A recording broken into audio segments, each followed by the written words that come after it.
Ser podcast.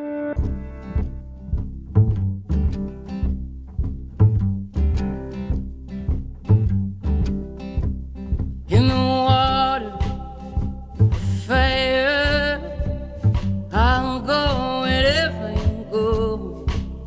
In the valley, in the canyons, I'll go wherever you go. Javier Sampedro es doctor en genética y biología molecular, colabora con El País, Pere Estupiñá es químico, es bioquímico, conduce en la 2 El Cazador de Cerebros. ¿Cómo estáis, Javier Pera? Buenos días. Muy bien, buenos días a todos. Tú mañana tienes acto de presentación de libro, ¿no? Sí. Pues llevo unos días bastante movidos. Llego de Sevilla, mañana... No, esta tarde me voy a Bilbao con el teatro y mañana en el Ateneo de Madrid, quienes estén en Madrid, pues a las 7:30 presento La ciencia del sexo. Pero si va por la 4ª edición ya o algo así, ¿no? O la ¿Qué falta te hace vender más libros? Séptima. No, al final tampoco quiero que la sociedad española se vuelva adicta al sexo ni nada, pero es que se está acaparando. No, pero ahora en serio, será una conversación muy chula con Marta Fernández, periodista, que estará muy bien en el Ateneo de Madrid 19:30. Mira qué bien. Hay un teléfono hoy que tenemos un poquitín más de tiempo, a ver si al final alguien quiere recabar vuestra opinión sobre algo o pedirte que le firmes un libro, quizá. Espera. 638-855-349 es un número de WhatsApp, si quieren dejar una nota de audio o darnos un teléfono, llamamos de vuelta. 638-855-349. ¿Estáis siguiendo el culebrón de OpenAI o no lo estáis siguiendo? Un poquito sí. Yo creo que Javier más, ¿no? Sí, bueno, casi no he podido evitarlo, ¿no? Sí, está por todos los lados. Realmente, recordemos cómo va esto, ¿no? Al consejero delegado de OpenAI, que es la empresa creadora de ChatGPT, el famoso conversador digital, le echaron el viernes su consejo de administración, lo que era difícil de interpretar porque la compañía está valorada en 90.000 millones de dólares ahora mismo en bolsa. Y es sin duda la compañía estrella, ¿no? Y él es la cara visible de la inteligencia artificial hasta el punto de, recordemos, hace poco estuvo en Madrid y solo se reunió con Pedro Sánchez. O sea, no se rebajó a entrevistas o cosas, no era... Sí, va a lo que va. Y bueno, quizás Sam Altman, por acabar el culebrón, el lunes le contrató Bill Gates directamente, que además Bill Gates, o sea, Microsoft es el accionista no mayoritario, tiene el 49% de las acciones de OpenAI. Y los 700 y pico programadores y desarrolladores de OpenAI amenazaron con irse todos, porque no querían perder a Sam Altman, que era el fundador y el gran cerebro de la empresa. De manera que el Consejo de Administración al final tuvo que reponer a Sam Altman en su puesto y los que han sido despedidos han sido ellos, mayormente. Pero claro, por debajo hay dos maneras de ver lo que puede ser en el futuro la inteligencia artificial, ¿no? Sí, pues pese a que la situación ha quedado casi como estaba, hay estos pragmáticos e idealistas, ¿no? O The Economist los llama boomers y doomers, ¿no? Boomers porque quieren empujar. Doom es el apocalipsis. El apocalipsis, ¿no? Sí. Son dos corrientes, recordemos, es curioso que OpenAI, que es, como digo, la principal empresa de inteligencia artificial del mundo ahora mismo, empezó como una empresa sin ánimo de lucro. Era una empresa, una idea idealista que pretendía poner la inteligencia artificial al servicio de la humanidad, porque Altman tiene este tipo de cosas. También está invirtiendo en fusión nuclear como una fuente de energía limpia y en prolongar la vida de las personas. En fin, yo creo que lo entenderemos bien cuando Walter Isaacson, el biógrafo de las grandes empresas. Sí, este hombre, Altman, debe tener como 30 y pocos años. 30 y pico, sí, no tiene 40 todavía, sí, ¿no? Sí. Y esto que han quedado reforzados los pragmáticos, ¿no? Sí. Que pues no están de acuerdo con Elon Musk en que haya que hacer una moratoria, no creen que eso sirva para nada.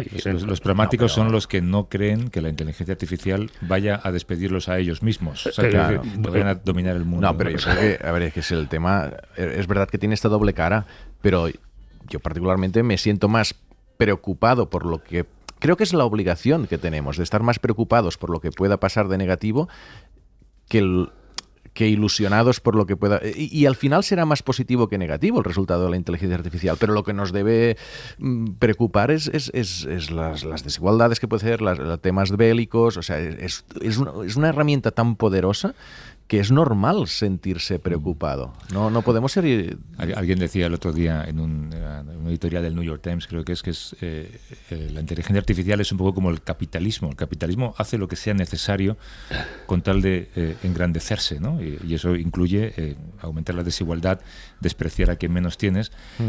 La inteligencia artificial seguramente, si la dejas correr sola, también hará lo que sea necesario, claro. Y lo que sea necesario incluirá efectos sociales. Cualquier iniciativa empresarial sin regular, pues no claro. Va precisamente a redistribuir la riqueza en ninguna sociedad, sino todo lo contrario, ¿no? Mientras tanto, esto parece una película, ¿no? Mientras tanto, un algoritmo, tenía que ser un algoritmo, capaz de analizar cientos de millones de secuencias genéticas, inteligencia artificial, descubre casi 200 sistemas tipo CRISPR de golpe. Sí, es como si habría que darle 200 premios Nobel a ChatGPT, bueno, claro. A estos sistemas relacionales. Porque, claro, CRISPR dio lugar a 2 premios Nobel, ¿no? A las 2 científicas que crearon esto.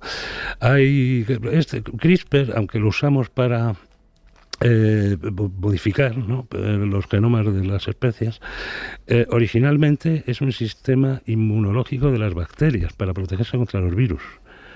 Y el tipo de cosa que hace es coger trozos de secuencia del virus invasor y ponerlos en un contexto de su genoma donde genera ADN o ARN que bloquea al del virus, ¿no? Como todas estas moléculas ADN y ARN son complementarias unas a otras, tienen una gran especificidad, ¿no? La secuencia concreta solo se pega a su otra mitad del velcro. Y entonces esto es aprovechar trozos del genoma del virus para ponerlos en su contra, ¿no? Y entonces, aparte de CRISPR-Cas9, que es el que más se ha usado hasta ahora, pues ahí tenemos 188 sistemas que son distintos, son de ese tipo de sistemas inmunológicos, pero que, hombre, indudablemente en algo mejorarán las técnicas actuales, ¿no?, que tienen algunos problemas todavía. Esta es la parte pragmática de la inteligencia artificial. La parte apocalíptica es que ChatGPT también ha generado ensayos clínicos falsos para respaldar hipótesis científicas. Fíjate, porque ChatGPT se inventa cosas, o sea, y se inventa cosas a veces las que tú quieres que se invente y otras las que él se inventa por su cuenta. Pero, por ejemplo, si tú le pides que diseñe un ensayo clínico falso, que demuestre lo que tú quieres, exacto, y que lo publique y que todo sea muy creíble y tal, es capaz de hacerlo. O sea, puede, y en ensayos clínicos o en noticias falsas o en historias del pasado, si tú quieres reconstruir partes de una historia de manera realista, o sea, claro, en las manos es que si tú quieres eso, demostrar cualquier cosa, pues te puede ayudar. Yo creo que sí que la manipulación de las personas con inteligencia artificial, ChatGPT, es otro de los riesgos. Hay una investigación, por cierto, que demuestra que no todo ha de ser blanco o negro y que los matices importan. Y fíjate que aquí, yo creo que en esta sección llevamos mucho tiempo, nunca hemos hablado de veganismo contra no veganismo. Se ha descubierto que hay un nutriente presente en las carnes rojas, que tanto te gustan, son carnes rojas que paradójicamente están declaradas cancerígenas por la Organización Mundial de la Salud, pero sin embargo ese nutriente mejora la respuesta inmune contra el cáncer. Con lo cual, una cosa aquí para la otra... Claro, el chuletón no es maligno, o sea, no es un supervillano ni tampoco un superhéroe. Es que dentro de un chuletón hay muchísimas cosas, ¿no? Y una de ellas, curiosamente, es este ácido transvaccénico, échale hilo a la cometa, pero vaccénico viene de vaca. Pero esto ya nos indica que va por el lado del chuletón y la leche, la mantequilla y todo esto. Y trans es un prefijo muy importante porque es una grasa trans. Cuando hablamos de varios tipos de grasas, distinguimos las insaturadas o poliinsaturadas, que son las buenas, ¿no?, como el omega 3, etcétera, y las saturadas, que son malas, y también las grasas trans, que atacan las arterias directamente. Lo que ocurre es que las grasas trans de la alimentación son artificiales. En Europa, en Estados Unidos se marcan como grasas trans, pero en Europa las disfrazamos para proteger a la industria en lugar de proteger a los consumidores con el eufemismo de grasas vegetales parcialmente hidrogenadas. Es muy importante fijarse en eso en las latas de conserva y en los ingredientes de las galletas. Grasas vegetales parcialmente hidrogenadas. Son grasas trans y son tóxicas para las arterias. Porque como son artificiales, no hay ninguna enzima en el cuerpo que las pueda degradar. Sin embargo, las grasas trans del chuletón, de la leche y de la mantequilla son naturales. Y en este caso, no solo es que sean dañinas, que no sean dañinas, sino que ayudan en la inmunoterapia contra el cáncer, en experimentos en ratones y con células humanas. Todo esto habrá que probarlo en ensayos clínicos posteriormente, pero vamos, los experimentos están muy bien hechos, ¿eh? Y parece claro que hay un mecanismo concreto por el que el ácido transbacténico activa unos linfocitos, los glóbulos blancos de la sangre, se llaman CD8+, que se infiltran en los tumores y los destruyen. Claro, pero el punto clave es si eso compensa la parte negativa del consumo de carne roja. No, en términos de colesterol. No, claro, eso me recuerda lo del vino tinto que tiene resveratrol. Exacto, y dice, no, mira, es que el vino tinto es bueno porque tiene resveratrol. No, a ver, pero es que tiene alcohol... Te tendrías que beber 30 botellas al día y morirías. O sea, que esta es la trampa un poco de ciertos estudios nutricionales que se utilizarán también en algunos sectores para defender una cosa u otra. Los científicos no defienden el chuletón, sino utilizar el ácido transbacténico en suplementos. Exacto. Bueno, es interesantísimo el tema, ¿eh? Bueno, 638-855-349, tenemos alguna llamada, luego la escuchamos. Vosotros sois, además de científicos, especialmente tú, Pera, divulgadores. Claro, divulgáis ahora a través de Instagram, de libros, de tantas cosas, pero históricamente la divulgación de la ciencia está basada en la representación gráfica, ¿no? Claro. Leonardo o Galileo, hacer dibujos, ¿no? Lo que ves, representarlo en un papel. Tony Llobet es artista, es naturalista y se dedica a la ilustración de especies animales y vegetales, que es uno de esos oficios que sobreviven más allá de la tecnología. Tony, ¿cómo estás? Buenos días. Buenos días, encantado de estar aquí. Mira, y estábamos viendo algunos de los folletos que nos has enviado, que has dibujado tú, yo qué sé, 101 flores de campo en España, grandes mamíferos, había uno que era setas con las que no te puedes envenenar, ¿no? Tus dibujos son casi fotográficos. Bueno, intentan sintetizar una imagen que te pueda servir de referencia y entonces en este tipo de ilustración que hago yo, claro, el realismo es imprescindible, ¿no? Pero intentando generar una nueva imagen que sintetice todas las características que serían las propias de cada individuo que quieres contar o explicar, ¿no? De hecho decía Javier que es mejor que fotográfico, porque tú eres capaz de resaltar aquello en lo que nos debemos fijar y así encontrar qué especie es o qué... Sí, o qué eso pienso yo, ¿no? Por ejemplo, los picos de los pájaros, en uno de estos folletos que estamos viendo, en una foto no lo vas a ver muy bien, vamos, a ver cómo le haces una foto con ese detalle a una cabeza de un pájaro mientras está volando, o no sé. O sea que es superior a la fotografía realmente, ¿no? Bueno, es un modo también de estandarizar las imágenes, ¿no? Poner distintas especies a una misma escala, en una misma posición para facilitar la comparación, ¿no? Sí. Tiene esta capacidad, sí, la ilustración aún. ¿Cómo dibujas? Bueno, yo ahora, ya hace 25 años que ilustro con ordenador, con una tableta gráfica Wacom, sí, con la famosa Wacom. Y no deja de ser trabajar a mano, o sea que no es que le das a un par de teclas y ¡pap! Te genera el dibujo. Aunque yo he usado la Wacom y es un poco extraño al principio que en vez de estar mirando a tu mano en el papel, estar mirando la pantalla mientras dibujas en la tableta, ¿no? Eso se hace un poco raro. Sí. Y podemos decir que eres una de las pocas personas del mundo, si no la única a lo mejor, que ha dibujado a todos los mamíferos. Bueno, casi todos, ¿no? Bueno, pues por poco. Pinché con los murciélagos. Vaya, hombre. La historia es que... Para uno que vuela. Que sí, bueno, hace ya esto, hará ya a lo mejor 15 años, la editorial catalana Links, que había hecho la Enciclopedia Mundial de las Aves, que fue una obra magna hecha desde aquí, que recogió las más de 10.000 especies de aves que hay, pues se quiso lanzar a ilustrar los mamíferos. En aquel momento las aves se ilustraron a mano, distintos ilustradores de todo el mundo. Yo era de los primeros de los que trabajaban en formato digital y me propusieron pues hacer los mamíferos, hacerlos todos yo. Y así empecé, primero los más atractivos, felinos, carnívoros, ¿no? Ungulados, las cebras, los antílopes. Luego la cosa se fue complicando, las musarañas, los ratones... Son miles y miles de especies, y sí que en un momento dado, cuando llegamos a los murciélagos, allí yo ya quise volar yo, porque es un trabajo muy monacal de la ilustración científica. Pero ¿no? te ha llevado un montón de años eso, ¿no? Sí, he estado como a lo mejor casi 10 años de mi vida, 7, 8 o 10 años, ilustrando mamíferos. ¿Pero cómo tienes las referencias? Porque, por ejemplo, aquí tengo yo delante el de los peces, o imagino este de los mamíferos. O sea, ¿que te envían fotografías o te explican cómo son? Con los mamíferos el reto y el problema es que había un montón de especies de países remotos de las que no hay ni material fotográfico. Fueron descritas a lo mejor hace 100 años por algún científico. Con lo cual, la base es una descripción científica de la especie, del individuo tipo, ¿no? Que es el individuo que se usa en ciencia para determinar una especie. Creo que es un texto. Un texto, y luego siempre hay alguna especie similar en la que te puedes basar, ¿no? No es que hay descripciones de especies que nadie sabe ni cómo son.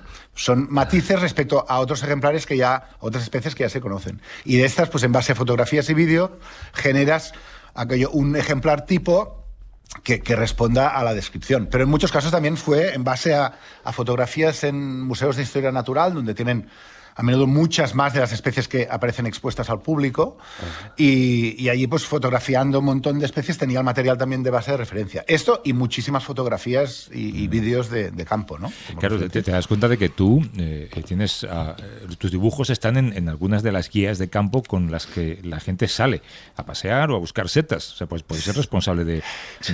Sí, de hecho, sí, no es trivial la sensación de que, sobre todo con las setas, ¿no? Que tienen esta dimensión potencialmente tóxica o mortal, que tienes que hacerlo muy bien, porque si alguien se confunde en base a tu dibujo, la has liado. Problema, ¿no? Pero en cualquier caso, cuando haces ilustración científica, que va más allá de lo que hago yo, que es flora y fauna, incluye desde representar un virus o una espiral de ADN de las que hablabais antes, ¿no? O el sistema solar, todo esto es ilustración científica. Bueno, recordemos a Cajal, ¿no? Sí, exacto. En tiempo de Cajal, la microscopía era mejor que la fotografía de la época, por eso él lo dibujaba. En una foto no se habría visto nada. Sí, había una exposición en el Museo del Hombre en Burgos sobre Ramón y Cajal extraordinaria con sus ilustraciones. Sí. Con lo cual, el ilustrador científico tiene la presión, si se toma en serio su trabajo, de saber que la comunidad científica, que tampoco son miles de personas de las que sientes el aliento, pero sí que habrá siempre un experto que te podrá decir que, ostras, la aleta caudal de este pez no es como debería ser.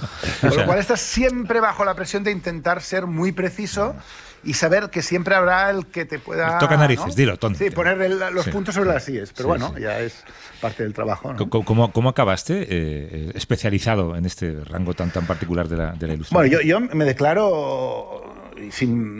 desvergonzadamente víctima de Félix Rodríguez de la Fuente. Y Félix me sedujo, y entonces la pasión por la fauna, por los animales, me viene de ahí. Y luego tenía la capacidad innata de dibujar. Siempre cuento que uno de mis primeros dibujos fue un campo. Yo era un chaval de ciudad, un niño de ciudad. Un campo con conejitos y zanahorias que salían para arriba. Yo nunca había visto una zanahoria, sabía que era una raíz. Y mi madre se hartó de reír al ver mis zanahorias saliendo de la tierra hacia el cielo. Y aquello me marcó en el sentido de decir, jolines, claro, hay que saber de lo que sé. Lo que se está dibujando, ¿no? Bueno, esto y una serie de cursillos de dibujo naturalista en el Parque Natural de los Aiguamolls de l'Empordà en los años 90, con maestros muy buenos, entre ellos Juan Varela, que es el gran artista e ilustrador científico de aves que tenemos en España y acuarelista. Pues me formé, soy autodidacta, no terminé mis estudios de biología porque me lié a pintar y a dibujar. Y aquí estoy, ¿no? Una especie de espiral. Es curioso pensar en la época pre-internet, porque oyentes de menos de 40 años hubo un tiempo en el que no teníamos internet. Que las enciclopedias con las ilustraciones de los animales eran el único recurso. Eran el único recurso y eran las páginas seguramente más buscadas. Y decías, mira qué bonito es el antílope, no lo había visto nunca, ¿no? Exacto, sí. Yo tenía una compañera en la universidad en el primer año en biología que me traía recortes de revistas de animales, porque es que no había el filón infinito, ¿no? de Internet como recurso gráfico de referencia. Oye, ¿no? ¿y si le quito de repente todo el romanticismo, ¿tú te sientes amenazado? Ya que hablábamos antes de inteligencia artificial. Sí, pues muy interesante. Sí, la verdad es que sí, yo me siento como un carbonero de los años 30, 40, ¿no? Bueno, voy haciendo mi carbón mientras el petróleo no llegue a todos los hogares, ¿no? Qué bueno. Y como el carbón que habrás dibujado 1000 veces, además. Sí. No, y una carbonera y el proceso de elaboración de carbón y tal, también lo ilustré en su momento. Pero sí, tengo esta sensación. También te digo que hace 25 años, cuando empecé a dibujar con tableta gráfica, había quien en el sector lo menospreciaba, y ahora que más que menos todo el mundo trabaja en digital o tiene una dimensión digital en su trabajo, ¿no? Pero realmente sí que soy incapaz de ver mi trabajo a 20, 30 años vista. Claro. Y si mi hijo quisiera ser ilustrador científico, le diría, oye, búscate otra cosa a lo mejor, ¿eh? Porque programador o matemático. Exacto. Sí. Aunque también, bueno, será una herramienta que podremos usar quién sabe cómo. Yo creo que es que a lo mejor no podemos ni concebir cómo. Lo que sí que es cierto que el ilustrador científico tiene, a lo mejor lo romantizo, pero la pequeña autoridad acumulada de ser un profesional solvente, y esta pequeña áurea, porque somos pocos, pues no sé hasta qué punto una inteligencia artificial la podría sustituir. ¿No? ¿Y tienes conflicto con lo artístico? Me refiero, cuando estás ilustrando algo con un criterio científico muy marcado, a veces dices, mira, te aparecen otros criterios artísticos de belleza o de subjetividad o de cómo... Que un investigador te dice, no, por aquí no, y tú, ostras, pero mejor allá. Es que es más bonito así. Si te digo la verdad, es que es una buena reflexión. Tengo muy domado el instinto artístico cuando estoy haciendo ilustración científica. Yo también, luego me gusta dibujar o pintar con acuarela, apuntes de campo, trabajo de campo, y ahí sí que soy muy poco científico y me gusta más centrarme en las luces, en las composiciones, que en las formas exactas de lo que pinto, ¿no? Las luces no son poco científicas, ¿eh? Sí. De hecho, sí. Tendemos a ilustrar con una luz neutra, ¿no? Cuando en realidad un cuervo, cuando lo ves volando un día de invierno con el sol bajo, aparece blanco porque se le refleja la luz sobre el lomo, ¿no? Sí, el tema de las luces es un universo también en sí mismo. Oye, Toni, lo más difícil de dibujar en tu vida, ¿tienes un ranking? ¿Qué es lo que más te ha costado? Sí, lo más chungo, pero casi lo más bonito son las orquídeas. Anda. Sí. Las orquídeas, no penséis en las orquídeas aquellas que compramos en los gardens, en los centros de jardinería, las tropicales, son complejas, pero las orquídeas que tenemos aquí, que son pequeñísimas, unos entes de un palmo de altura, con un montón de flores pequeñas alrededor de un mismo eje, ¿no? Son como, cada flor es en sí misma una obra de orfebrería, pero además dispuestas alrededor de un eje, con lo cual las tienes que ilustrar desde todos los ángulos posibles, ¿no? Y entonces es terrible dibujar orquídeas, es terrible, pero el resultado final es como súper. Fíjate, yo habría pensado que a lo mejor un erizo con todos sus pinchos. Bueno, ¿no? Los erizos también son tienen pero no tienen la complejidad, son pesados, ¿no? Por las púas o los puercos espines, pero no tienen la complejidad o la dificultad de una orquídea en que cada flor está mirando hacia un ángulo distinto, ¿no? Oye, qué buena conversación. Toni Llobet, ilustrador de naturaleza, la persona que ha dibujado a casi todos los mamíferos del mundo por culpa de los murciélagos que se escaparon. Malditas, ¿eh? Toni, gracias por el diálogo. Gracias por el tiempo. Y tenemos aquí tus guías, las vamos a repartir porque todo el mundo las quiere. Muy bien. Venga, un abrazo. Gracias. Hasta luego. Tenemos un par de notas de voz para vosotros. Escuchamos, la primera es de Gemma desde Barcelona. Hola, buenos días. Mira, me gustaría preguntar a nuestros científicos, al hilo de lo que hablaban de las grasas trans o parcialmente hidrogenadas, ¿qué opinión les merecen estas aplicaciones que actualmente hay para, escanear los alimentos y ver cómo de sanos son, en qué porcentaje? Porque, a mí me pasaron una y al principio es como adictivo, te pones a escanear todo lo que tienes en casa y no creo que sea demasiado fiable. Gracias, felicidades por el programa. Gracias. Que no las conozco, no las he usado, no conozco las aplicaciones. No, pero es curioso porque tiene que ver con la entrevista anterior. También hay aplicaciones para que tú ves un animal y por inteligencia artificial te dicen qué animal es, o una planta, y te dicen cómo regarla. Pues esto es lo mismo con alimentos. Sí. De hecho, antes había estas guías dicotómicas para saber qué planta es esta y ver, ¿tiene hojas o no? ¿Tiene flores o no? Claro. Ahora es hacerle una foto con esa aplicación. Supongo que la fiabilidad tendrá que ver con la fiabilidad del algoritmo a la hora de conocer lo que estás comiendo, luego tienes que pesarlo para saber cuándo te... Claro, y quién ha hecho esas aplicaciones y qué conocimientos. ¿Sabes qué? Se lo voy a preguntar luego a Ángela Quintas. Eso sí, Ángela las conocerá. La siguiente nota de voz es de Tenerife. Jesús Iglesias, tiene que ver con sexo. Entiendo que será para San Pedro, entonces, ¿no? Claro. Bueno, mi pregunta sería para el autor del libro sobre el sexo. Pues, ¿cuál sería la postura sexual más placentera desde el punto de vista científico? Una curiosidad. Es para un amigo. Voy a buscar... Es para un amigo. Es para un amigo. Es para un amigo. Esto tengo que buscar en PubMed a ver si hay algún estudio científico, pero bueno, no sé, yo creo que para las mujeres estar arriba, ¿no? Pero ¿cómo que nos preguntas a nosotros? Pero tú has escrito sobre esto, espera. Bueno, porque no tengo yo solo hablo de la referencia, si tengo referencia científica, pero no, yo creo que, a ver, por fisiológicamente hablando, pues cuando hay más fricción de clítoris es estando arriba, pero o sea, eso era lo que estaba fallando entonces. Pero bueno, voy a intentar ver si hay algún... Había una escala que llama el orgasmómetro. Ya vamos a entrar en tu representación. No, ahora en serio. Y eso sí que sale en el libro. Es muy difícil medir la intensidad de placer durante el orgasmo, y los científicos quieren saber si alguien siente más o siente menos, porque al final está involucrado pues la musculatura pélvica, muchas cosas, ¿no? Y están montando una escala de orgasmómetro o algo así, y eso sí que está publicado, para intentar pasar una serie de preguntas y ver si la intensidad del placer y del orgasmo era mayor o menor. Me ha dado la impresión de que el oyente preguntaba más bien por él, no por ella, ¿eh? Sí. Me ha dado esa impresión.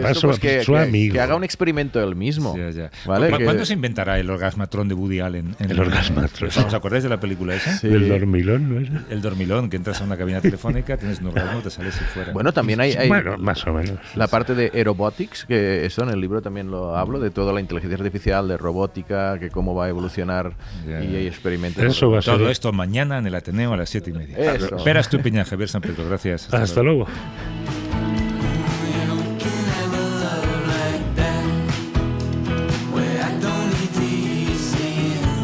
Para no perderte ningún episodio, síguenos en la aplicación o la web de la SER, Podium Podcast o tu plataforma de audio favorita.